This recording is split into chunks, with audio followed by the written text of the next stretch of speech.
So today we are dissecting upper limb. The most superficial muscle we can see here is the pectoralis major muscle.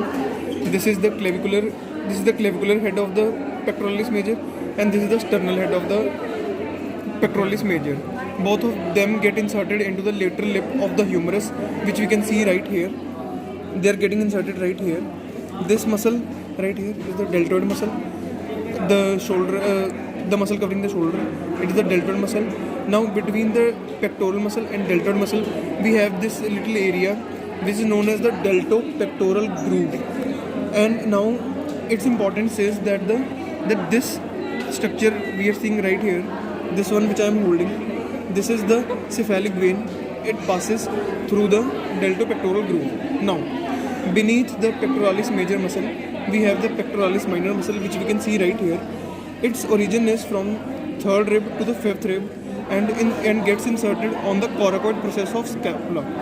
Right now we can see right here that the cephalic vein, which is passing from the deltopectoral groove, pierces the pectoralis major muscle, and we can see right here pierces the pectoralis major muscle, and we can see right here is the cephalic vein, which is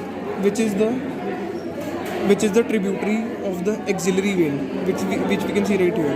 Now next to axillary vein, we have the axillary artery. This is the axillary artery, from which a branch of artery rises, which is known as the thoracoacromial artery.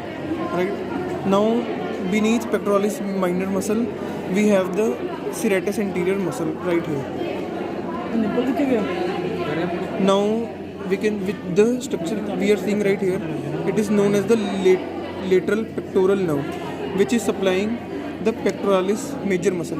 This is the pectoralis major muscle, and here we can see this is the lateral pectoral nerve. Now the muscle beneath the clavicle, this is the clavicle, which is known as collarbone.